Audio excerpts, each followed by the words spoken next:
動でお風呂を沸かします。お風呂の線は来ましたか？自動でお風呂をお風呂の線が Hello and welcome to another episode of No Such Thing as a Fish, a weekly podcast coming to you from 4 undisclosed locations in the UK. My name is Dan Schreiber. I'm sitting here with James Harkin, Anna Tashinsky, and Andrew Hunter-Murray. And once again, we have gathered round the microphones with our 4 favorite facts from the last 7 days. And in no particular order, here we go. Starting with fact number 1, and that's my fact. My fact this week is that in the 1910s, animal dances, including the camel walk, the turkey trot, the crab step, the chicken flip, and the kangaroo dip, were so controversial they were banned at the White House, condemned by the Pope, and warned against by doctors. Wow.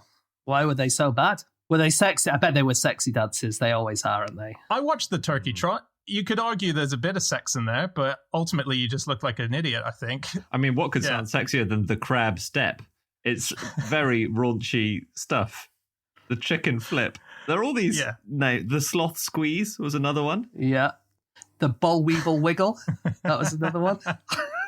It doesn't exactly sound like twerking. They're very tame from they were tame, but they anyway. were sort of that moment where it felt like people were liberating, and this was seen as people going out and having a wild time. And they really did take it seriously. So a number of US cities really cracked down on it. And in Boston, John F. Kennedy's grandfather, who was the mayor, ordered it so that there was a matron and policeman posted to every dance hall in the city, and they would crack down on anyone they saw doing that.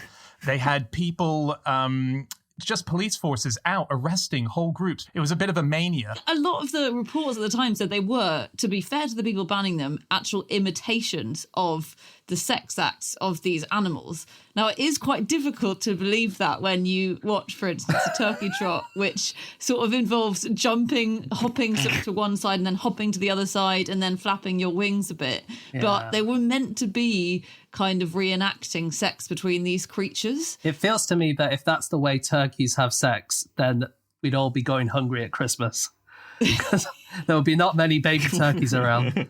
Well, as no doubt people would mention, I don't think any turkey that we eat has sex, does it? I think. Oh my God! Imagine if the turkey trot dance was someone extracting some semen from your penis and then putting it in a little test tube and then shoving it into your partner. It would be the turkey bass instead of the turkey trot as a dance. I really like what you said about the White House, Dan. This is amazing that in 1913, there was going to be an inaugural ball for President Woodrow Wilson, obviously very exciting. And then it was cancelled because of the risk that people might start doing the turkey trot. And he denied that, but the ball was cancelled. It didn't go ahead. And so there was no chance for anyone to do the grizzly bear. Yeah, he denied it probably because it wasn't true. Surely that wasn't the reason. It was on the front page of the New York Times. So the headline was Wilson banned bull fearing turkey trot. And that was on Jan 13th, 1913. And it was a big story. But obviously, he denied that would happen. But it was a real story. It was from White House insiders. So it was I reckon he probably did ban it because of that. It was probably like, I don't love spending all this money. And he might have been specifically worried about his daughters who are massive fans of animal dances. So he knew the underworld of animal dancing. So one person who intervened in this debate was the ex-president of the University of Missouri's medical school. He was a guy called Dr. S. Grover, and he claimed in 1915 that it led to insanity to do these dances. He said, many of the cases of insanity developed in the United States within the last few years may be traced to modern eccentric dances. 1/10 of the insane of this country have lost their mind on account of troubles which may commonly be traced to modern dances. That's wild. 1 in 10. They also said that it would give you some kind of foot illness, didn't it? It was like there was like a turkey trot foot or turkey trot in step or something like that, which would make you lame if you did this too much. But then some doctors said it was good for you. So there was a doctor called Dr. A. Brill, who sounds like a really good doctor, and he said that modern dances should be considered beneficial and they're as soothing to the populace as rocking is to an infant. Oh, good on So, him. like, when you're rock and rolling, That's you're nice. also kind of being rocked like a baby. It's like everything. It's probably best done in moderation, isn't it? I'm sure if you did dance for 14 hours a day, you would actually get quite sore feet. And I think that's absolutely fair enough. I just think it's unlikely many people were doing that. Yeah. And I think it was tango foot was the precursor to that, which was a big scare. Really? And there was a really nice news article from 1914 which pointed out that no sooner has a new entrancing diversion come in than someone appears to forbid it. And it pointed out that tango foot is the modern version of bicycle knee and automobile face. Oh, yeah. Which I feel like we may have talked about those before. Also, movie eye, he said. People used to tell us we'd all get movie eye from the cinemas, and we haven't.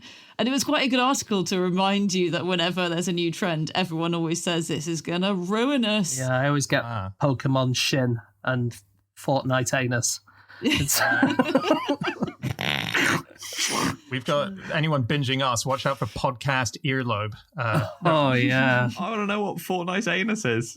Well, the problem is people sit down playing video games for too long, right? And they sit in the same place. And it can give you problems like piles and hemorrhoids. No, I'm making it all up.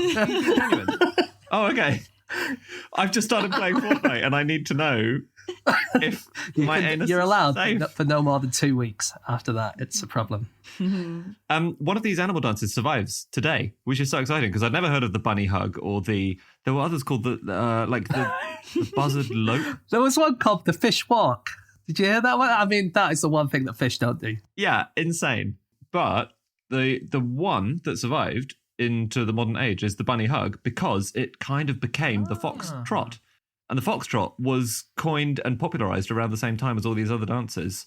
And it was refined a bit. And, there are various sources as to who exactly came up with it. But it's basically a slightly more neat version of the bunny hug. But it's not named after the fox, right? It was named after a guy called Fox. That's what most people think these days. Oh, I didn't know that. Yeah, there was a guy called Fox who was like the guy who popularized the foxtrot. And they think, although it makes much more sense, if there was a grizzly bear jump and a bunny hug, it makes sense that it would be named after a fox. All these dances were named after people. The turkey trot was named after Sir Leonard Turkey. And yeah. Well, the bunny hug, there is a famous version of it being danced in a movie starring a man called John Bunny. But he didn't invent it. I think that just happened to be a coincidence. Oh, really? Yeah, he's one of the most well-known comedians of his day in America. I've never heard of him, but he's got a huge filmography. Called? John Bunny. Not Jack Benny. You just misread it. Yeah, John Bunny. So speaking of band dances, have you guys heard of the cushion dance? No, I haven't. This is the 16th, 17th century version of the turkey trot because it was a scandalous, sexy dance.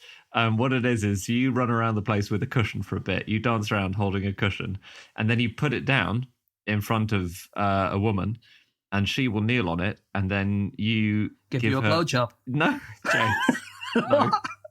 You give her a kiss on the cheek, and then you pick up the cushion and you dance around a bit more, and it's very innocent and sweet. It's not as sexy as I thought it was going to be. No, I sort of assumed the blowjob. I mean, that's what you're led to believe isn't it, by the description. It's a completely innocuous dance, but it was very scandalous at the time. Oh God, why am I blushing over Zoom? It's so annoying. Take your camera down. Did the woman get up before you took the cushion out, or was it a sort of tablecloth trick thing where you spun her off the cushion? No, I think I don't know. Maybe she gets the cushion then. I haven't actually got the full mechanics of it worked out. Maybe it's like past the cushion, and then she gets to put the cushion down in front of someone else. Who gives her cunnilingus? No, okay, we have to stop this.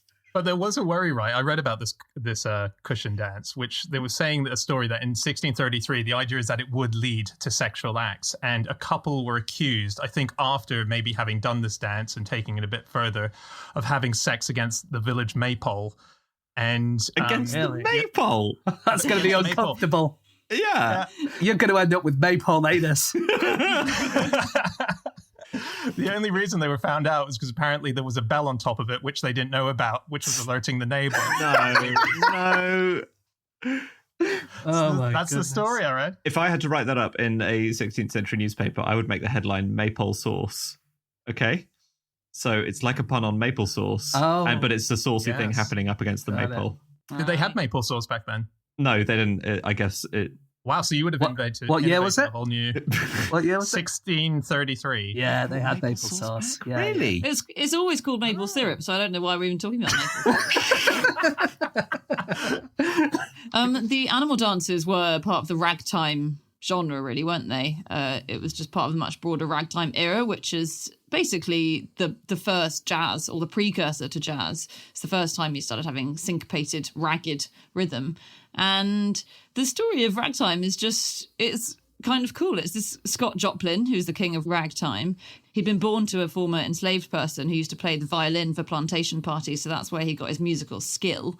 And he died eventually in 1917, I think, of syphilis. And he died really upset that he'd never been able to be famous for serious music. And today he gets 200,000 listens a month on Spotify, which is just such a nice thing to not be able to tell him. Yeah, and he will be, I guess he'll be able to earn 15 cents from those 200,000 listens. But luckily, at the turn of the 20th century, that will have bought him a lot of stuff, right? Absolutely, So yeah. the problem is not that Spotify isn't paying people enough. It's that they're not paying people 100 years ago. Oh, well, I think we've just about guaranteed we still get to be hosted. Cool. The conga was illegal in Cuba for a while. Don't think it still is. Might be. This was due to a politician called Desiderio Arnaz II. And the reason was because it had come over to Cuba from Africa, and they thought that it had lots of immoral gestures and semi-naked people doing the conga everywhere. Yeah. Like at weddings. Yeah, that conga, Right, where you hold Da, onto da, the da, waist da, of da, someone da. behind. Yeah. Da, da, da, da, da. Now we do the blowjob. No. Da, da, da, da. So it was banned by this politician, but then the politician ended up being put in prison, like politicians often do in some countries. And the son of the politician, called Desi Arnaz, he fled to America and then became like the king of the conga. Like, he went around the whole of America, touring, going on TV, going to all the different cities, teaching them the conga. And what I like to think is that when he went from one city to the other, everyone just followed him and did the conga with him from, LA to San Francisco to Seattle. You can see the king of conga coming from a long way away if he's on his way into town. Very impressive you managed to make a living out of teaching people the conga, because I would say it is at maximum a one lesson dance, unless it's got a lot of since I last did it. 300 million people in America, that's a lot of lessons. Yeah, and you didn't even know you're supposed to take your clothes off, Andy, so you obviously haven't been to lesson 2.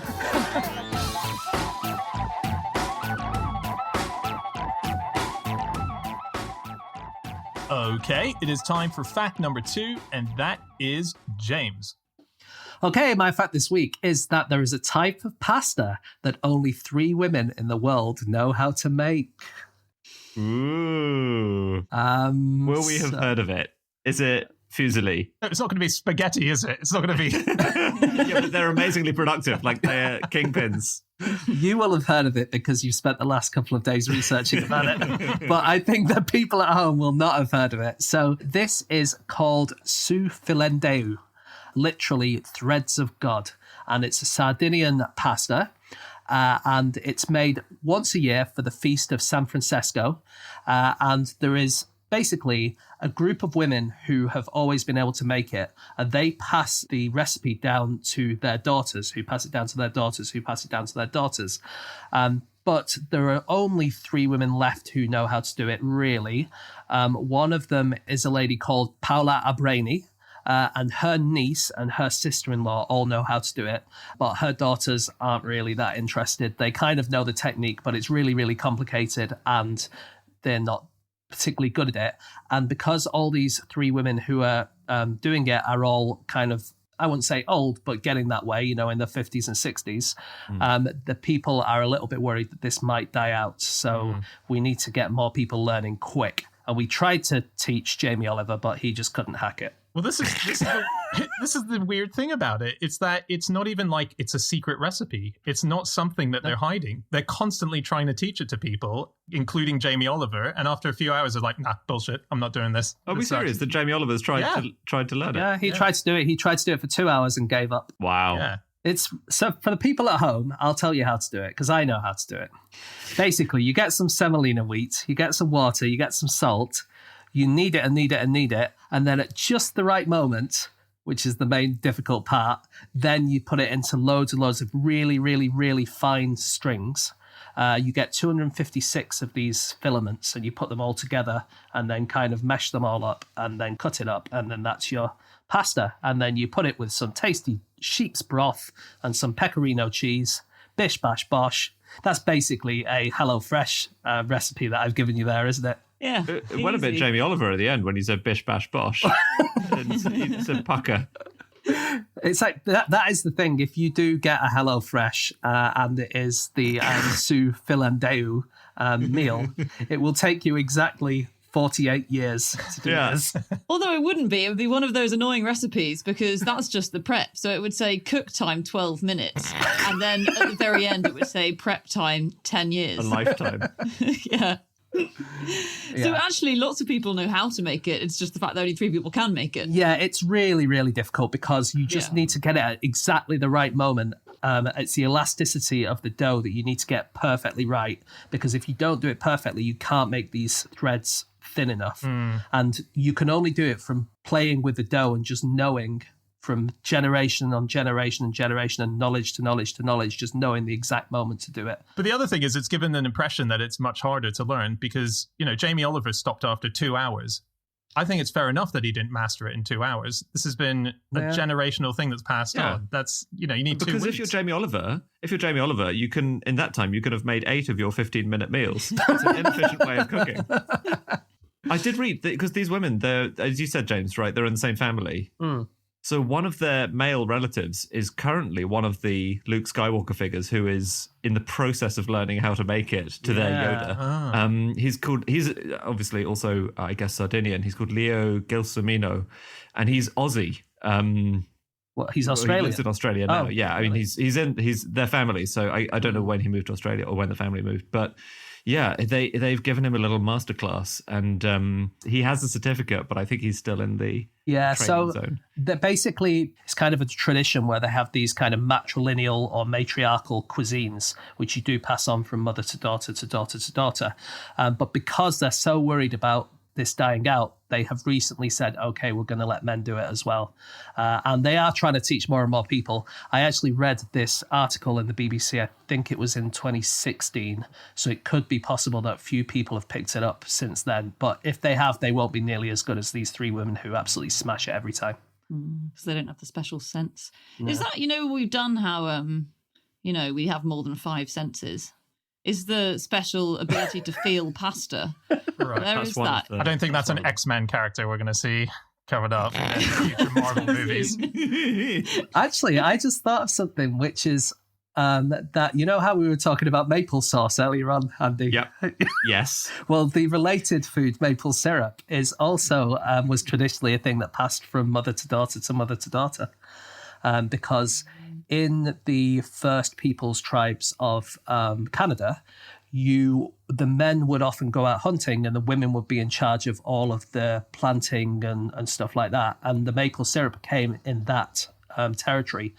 And so you would, as a woman, you would go to your maple grove and you would get the syrup every year, which would give lots of energy to your tribes. But you would pass on the knowledge to your daughter, and you would even pass on your groves to your daughter as well. So wherever your grove of maples was, that would be yours through generations, through generations, through generations. So there are quite a few of these kind of matrilineal cuisines around the world. And you pass on the knowledge of, you make a hole in a tree and wait for the stuff to come out of it. Because did the women tell the men it was a really complicated process involving dozens of ingredients? It's the equivalent of the conga king passing it on to his conga son. He's next in line, literally. First she puts a hole in the tree, then you wait for the sap to come out. No, because actually there's more to it with maple syrup. Oh, you got to concentrate it a little bit. You got to lose some of the fluids. You have to leave it out overnight so it freezes and all the water comes to the top, and then you skim off the water and then you boil it to get rid of more of the water. It's like, that's what my mum told me anyway. Just on pasta shapes. Oh, yeah. Do you guys know the tortelloni, the little wrapped up parcel thing? That's Yeah. one of Yeah, the although I shapes. think I call it tortellini. I call it tortellini. Oh, I'm sorry, so- tortellini. Sorry, tortellini. That shape is supposedly based on Lucrezia Borgia's navel.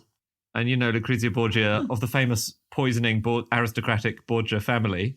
She was staying in an inn in Italy, and the innkeeper was so excited to have this beautiful aristocratic lady in his inn that he crept up to the keyhole to have a perv, but all he could see was the navel her navel through the door. But what a navel! Four, and he rushed down to the kitchen to recreate it in pasta form. That's the story.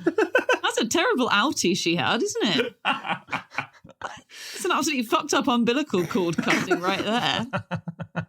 And he also, the next day, he went up and saw her husband and invented the Bologna sausage, didn't he? Do you know why pasta has so many different shapes? No. Well, I think people think they know, or the theory is that the reason it does, and it is a ridiculous number, so there are more than 300 pasta shapes and I think 1,300 different pasta names. And it's partly because it was such rivalry throughout Italy. So some of the earliest Italian guilds were pasta guilds, the vermicelli and the macaroni. And you'd have lots of little different localities trying to rival each other's pasta quality with their own pasta. And so you made it into a bow tie, and then you'd make your own spiral to be like, our spirals are better than their bow ties. And Really? it was very heated. And they used to get they got so competitive that the Pope had to step in a few times, I think, between pasta guilds. Wow. And he ruled, in the 1400s, he ruled that illegal pasta making would be punished by a fine and 3 lashings of a whip because, if you're not in the guild that's allowed to make that twirly pasta, then you're going to be beaten. I'll tell you what, I didn't really appreciate until we did the research for this episode how busy the Pope's life actually is. He's just constantly banning pasta shapes or turkey trot dances. The guy's furious, calling out stuff. He's got a lot on. Yeah, there was actually with what you were saying with these sort of these guilds and so on. It went a bit further in the Renaissance courts. There's one particular pasta shape which is corsetti, which the idea is that it's imprinted with the coat of arms of the royal families that would eat it. So you would have these pieces of pasta that would each have the coat of arms to where you were eating on your plate, which is pretty extraordinary. I love that as Nice. because they're all very. There's this great book called The Encyclopedia of Pasta. I don't know if you guys read about it in the course of this research by Oretta. What's it about? Oretta Zanini de Vita is her name, and she's went round Italy just asking every local person from a different town, city, village about the story behind a different kind of famous local pasta, and she created this encyclopedia. So it's a real first-hand encyclopedia, and it's got all the stories about how the shapes came about. There's the Ave Maria pasta, which is a great little one. It's not anything to do with the shape. It's about the timing of what you cook it for. So you chuck it into the boiling water, and if you say a Hail Mary, that's how long you cook it for, the Ave Maria. And there's apparently a whole trinity of different pastas with the different lengths that you say the prayer to that will be the perfect cooking. Doesn't feel like a particularly long amount of time to cook pasta, to say the Hail Mary. Doesn't I it don't all? know how long it takes to say a Hail Mary. Okay. Hail Mary, full of grace, the Lord is with thee. Blessed art thou amongst women, and blessed is the fruit of thy womb, Jesus. Holy Mary, Mother of God, pray to us sinners now at the hour of our death. Amen. Do you have to say that quickly? I think your pasta's very al dente. James would be the most annoying priest as he's powering through the entire sermon. I had to go to a lot of confessions in my time and had to get through a lot of Hail Marys.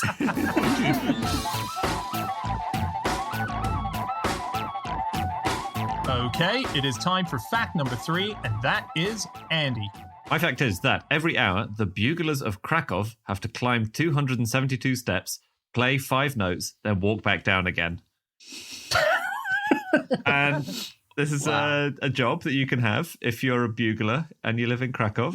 They have this church called St. Mary's Basilica, and since 1392, on and off, they've been doing this thing where every hour there's a bugle call from the top. It's called St. Mary's Fanfare. It's only got 5 notes in it, so actually it's not.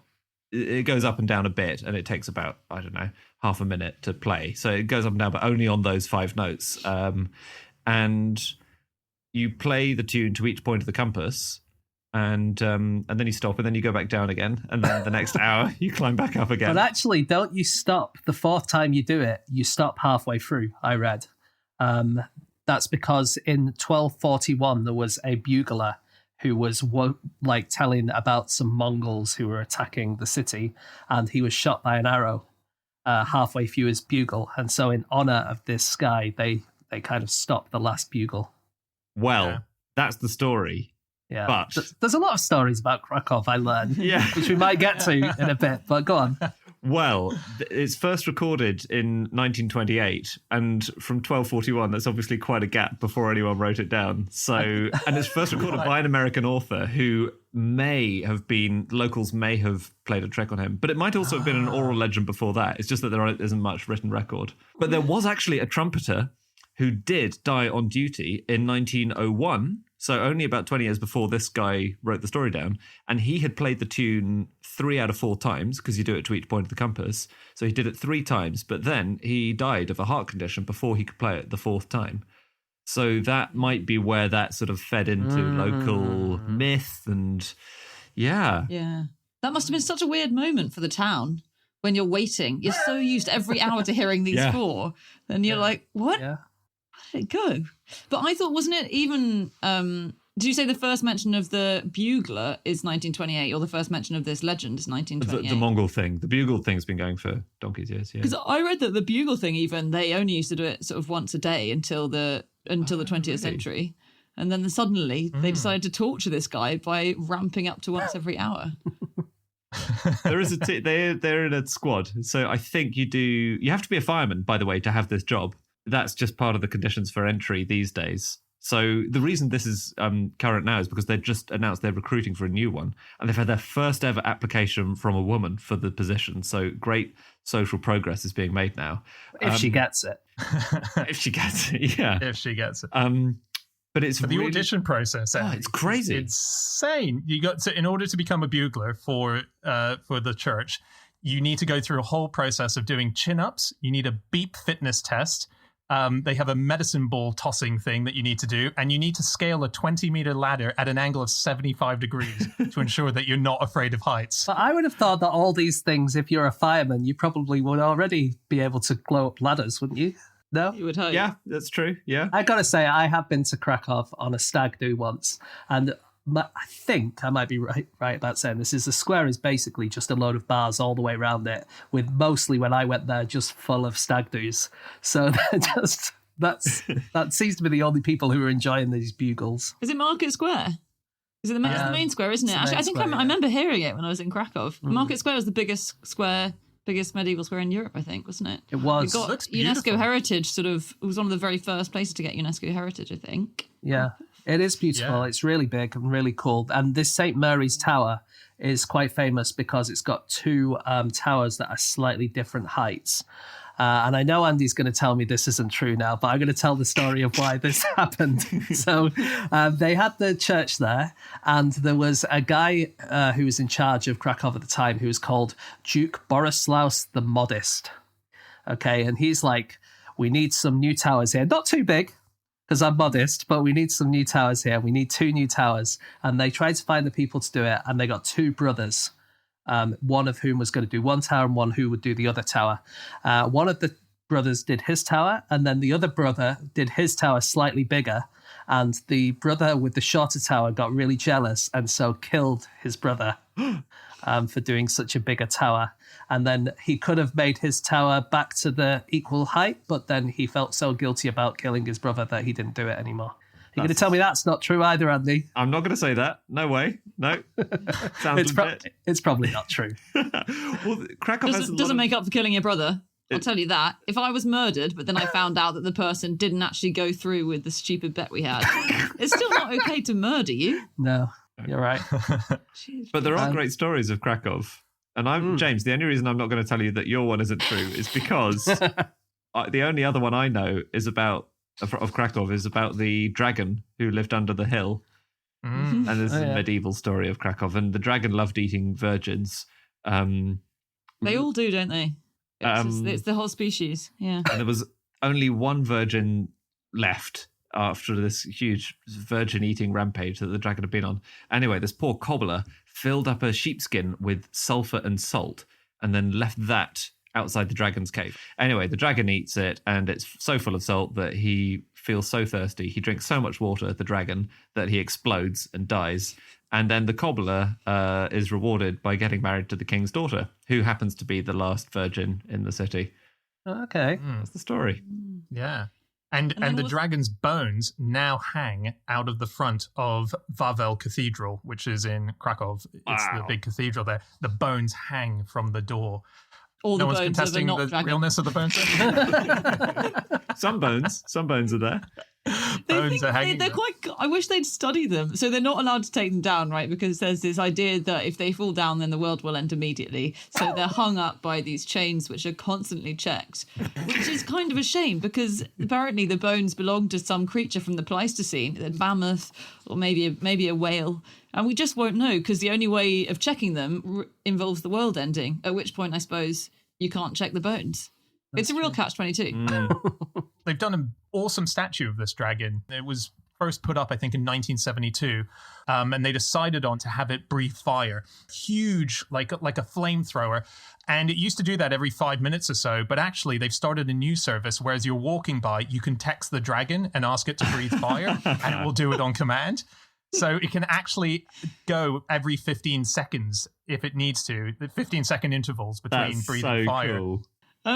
Polish leaders of Krakow have had fun names over time. I realise, as looking into the history of Krakow, I particularly like the 1200s, where the Duke of Krakow was called Tanglefoot.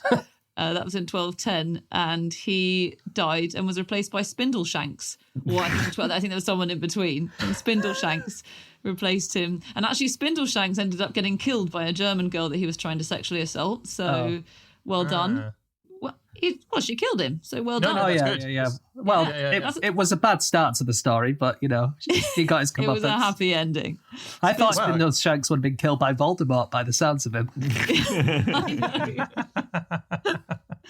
Their sworn enemy was Henry the Bearded. Tanglefoot and Spindleshanks were on the same side, and then Henry the Bearded was their enemy. Wow. Who eventually became Duke of Krakow. Cool. It's great. It does sound like a J.K. Rowling plot, doesn't it? I really like King Sigmund the Old because him and his wife, Bona Sforza, brought soup vegetables to Poland Soup in the vegetables. 16th century. That's what they're famous for. I mean, What's that? James, I don't want to quibble, but aren't all vegetables soup vegetables? Well, Bona Sforza was Italian, and so they brought a lot of vegetables that didn't grow naturally in Poland, and they brought them over, but that's what they're famous for. Tomatoes, I suppose. You wouldn't get tomatoes in Poland, but you wouldn't get them in anywhere in Europe, but she brought Did them they over. market them as soup vegetables? Is that how they got them selling? That's what they're known as now, like Polish soup vegetables, I guess. Their daughter was called Anna Jagiellon, and she was the last female ruler of Poland. And she was basically part of a family where she was like the youngest daughter, and everyone thought that she was like an old kind of spinster who would never get married kind of thing. And then suddenly everyone else in her family died, and she was going to be the ruler of Poland, and suddenly she became the hottest ticket in town. And Ivan the Terrible wanted to marry her, and Henri Valois in France wanted to marry her. Everyone wanted to marry her. All the Habsburgs wanted to marry her and stuff. I think this would make a great kind of 1990s teen comedy of, you know, like the overlooked girl suddenly becoming the hottest girl in class kind of thing. Yeah. I think you'd need to rewrite the bit where sort of all her siblings were brutally murdered or died in horrible ways for the teen comedy audience. But she's in the poster, she's surrounded by soup vegetables, and she's looking to the camera and going, oh, I like it. Well, she eventually married a Hungarian prince called Bathory, but they didn't really get on very well. He refused to learn Polish, and so they spoke through an interpreter for the rest of his life. And then eventually he died, and instead of taking over herself, she pushed her nephew, who was called Sigmund III Vasa, who became actually like one of the great leaders in Polish history. There's your sequel. Exactly. But he was actually the one who moved the capital of Poland away from Krakow to Warsaw. So, you know. thumbs down from this episode. If we do the Warsaw episode in 100 years, Yeah. he's a hero. Oh, by the way, for Americans, you call it Krakow, just in case you've been wondering all this time what we're talking about. But we call it Krakow. Thousands of Americans just going, oh! Everything we've said, they're like, that's so weird. They have that in Krakow as well. It's really weird. I found a thing, which is that America is running out of buglers, and they desperately need them. They need them because in 2000, at the beginning of 2000, a new law was passed that if you were an army veteran and you had died, you were entitled to a military funeral. And so what they would do is they would have to send out 3 people to be there present and do a few military regalia type things, one of which is they would have to play taps on the bugle, taps being that song burr, burr, burr, burr, burr, burr. I'm murdering that song, but it's the classic American tune. Now the problem is they don't have enough buglers to go and play this song, so what they've had to invent is a ceremonial bugle. And the ceremonial bugle has inside it a sound system with the song preloaded.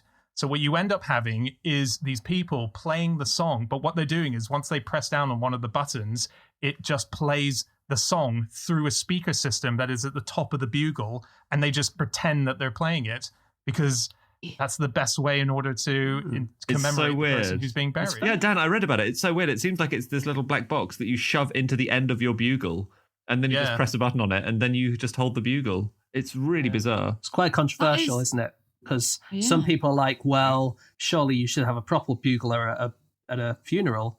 But then other people say, well, you know what? If there is a shortage, like Dan says, so if we don't do this, we're just going to have a boombox with playing the taps. So that's going to be even worse. But then the other argument, again, is that, when Dan really murdered that tune a few seconds ago, that's kind of part of it. So it's not really supposed to be perfect note for note when you play the taps. It's supposed to have emotion in it because the person who's playing it is quite upset. And so the notes are supposed to be slightly off and a bit shaky and stuff like that. And you obviously don't get that with a recording. They'll get used to it. It's like, do you remember when taxi drivers first started using sat-nav and it was really disappointing and I was outraged? And then you realise that it's actually fine. It is a bit like that. Yeah. You're used to being taken 3 miles around the houses, and that's part of the ritual and the tradition. It shows the emotion in the taxi driver that you're being charged an extra tenner because he's not going to ask exactly which postcode you're meant to be going to. Yeah. I accidentally researched, the band The Bugles, who did Video Killed the Radio Star? The Buggles. Exactly. I only realised that about an hour into my research. I spent genuinely an hour looking at every song they did to see if a bugle had ever been played by the Bugles. And as far as I could find, it hasn't, but it doesn't matter anyway, because that's not what they're called. But the Buggles did have a member called Trevor Horn. So did get one thing out of it. So it wasn't which is still not a wasted hour. Yeah.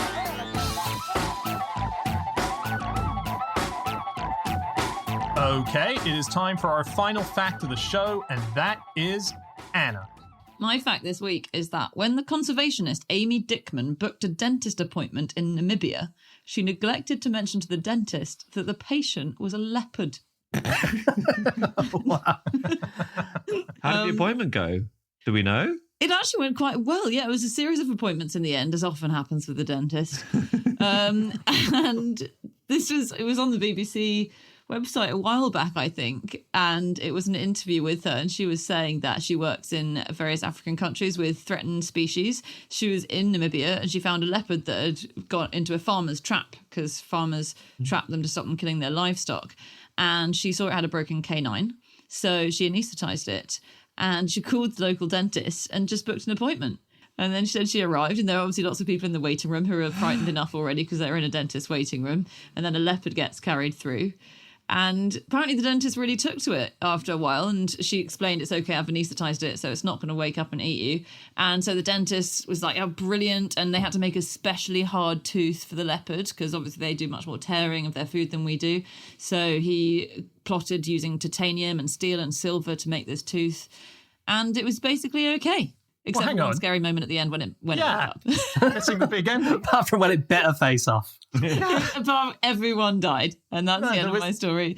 No, there was a moment where it had to go back for repeated fittings, and on the very last appointment, she said she thinks there was a dodgy anaesthetic, and all these crowds had gathered around to watch at this point because they've got quite a name for themselves for having this leopard in the dentist. So crowds of people in the room.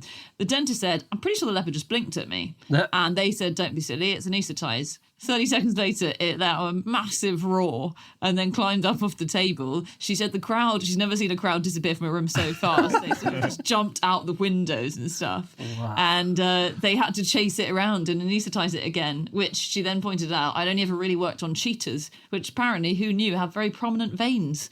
So very easy to vaccinate, to anaesthetise. Difficult to catch, though, the cheetah, I should think. But one of the things they had to do as well, so the lion had got up and the leopard had got up and it was walking around, and the dentist was too freaked out and didn't want to help with the grappling of it, and they were all freaking out, and some of them ran out onto the road, and by chance the vet was walking down the road, and they're like, "Vet, get here now!" And the vet was like, "What's up? We've got a leopard that's awake." And he ran in and helped hold down the leopard, and they re-anesthetized it. But like, just total coincidence as they ran out that this guy was just probably going to the shops. And suddenly there You was a wouldn't leopard believe it. crisis. In a film, you'd be like, what are the chances he's walking by at that moment? Not realistic. I think anaesthetizing the animals is one of the main problems of these kind of veterinary dentists, isn't it? Because, anesthetizing animals is just a difficult thing to do. I was reading about one in 2004, which was a jaguar called Hibalba, who needed 5 root canals. And they gave it anesthetic. But unfortunately, the jaguar went into cardiac arrest and stopped breathing because it reacted badly to the anesthesia. And so the dentist, who was called Namiak, said that they tried a quick yank on the cat's testicles and he was awake, just like that. And the jaguar completely recovered. Dentists do that. That's normal, isn't it? What, yank on your bollocks, do they? Yeah. You swallow, you rinse, you spit. The dentist gives you a quick yank down there, and then you go. That's how you Pop get and the sticker, sticker. isn't it? I have my testicles yanked by Mr. Smithson. It seems like you have to have nerves of steel to go into this kind of dentistry, the animal world dentistry. I was reading about a guy called Peter Emily. He's 82 years old and he's a pioneer in this territory. He says that he's operated basically on everything with a mouth. So he's done kangaroos, he's done ferrets, he did Siegfried and Roy's He's done a river.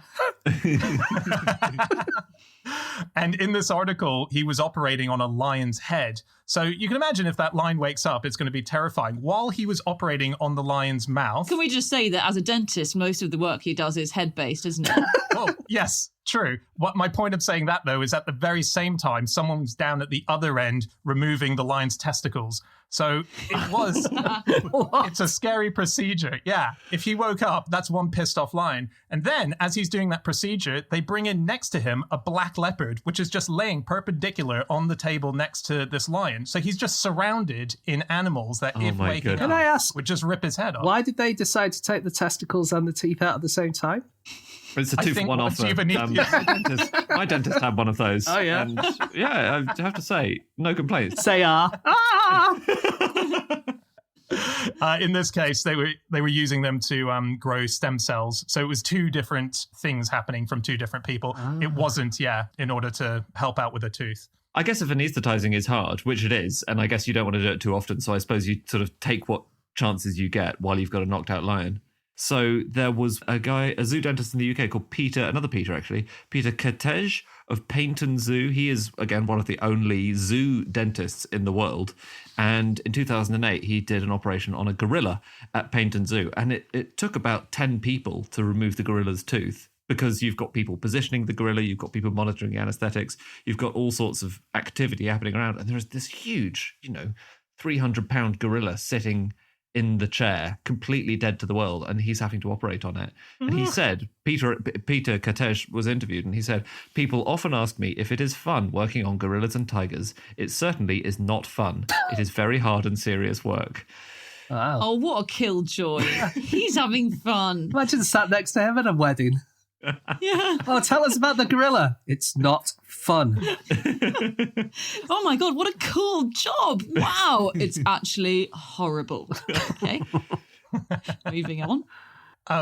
In terms of dentistry, it's not even just the teeth that they have to deal with. So this guy that I was talking about, Peter Emily, he also works on bird beaks as well. And he's pioneered a speciality which he calls orthobeakics. And beak braces, right? I think he's the guy who does bird braces for beaks. If you've got, I think the condition is called scissor beak, technically, as in, when you get a faulty pair of scissors and you can imagine the two bits, not a faulty pair of scissors, sorry, a functioning pair of scissors, but the two bits don't crash into each other like a beak should. They slide over each other. And so that's what scissor beak is. So he has braces for birds that they have to wear, and eventually it wrenches them back into place. But they do get bullied at school. Can I just say, if it's a crossbill, they're supposed to be like that. Oh no! Do you think he's ruined loads of crossbills? They're just called Bill. Yeah. Rats. If anyone has a pet rat, they sometimes perform dentistry on their owners. Oh, and do they? This is a thing that people let them do. So I find rats quite gross. As I think a lot of us do, but what they like to do is inspect each other's teeth for spare food. So they often get food stuck in their teeth, and their mate will have, a bit of dairy milk stuck in its tooth, so they'll go and lick the food off. And if you own a rat and you show it your teeth, it will lick between your teeth and lick the food out, and who needs a toothpick when you've got a pet rat? And people have been doing this. I mean, how many... Is this a common... I have a friend who had a pet rat. I'm not going to tell you who it is because you know them. I don't think that they will have done that. What you're saying, James, is this rare enough that we can make fun of it and shame the people who do it, or is it very common and we should be careful? Is it so common that I need to rethink my friend group? They also have rank teeth anyway, rats. Sorry, no offense to rats, but they grow faster than human nails, so they have to be constantly gnawing, so you need to give them stuff to chew all the time. And they grow in spirals at an 85-degree angle, so if their teeth come out their mouths and they don't gnaw enough, then they grow in this big spiral.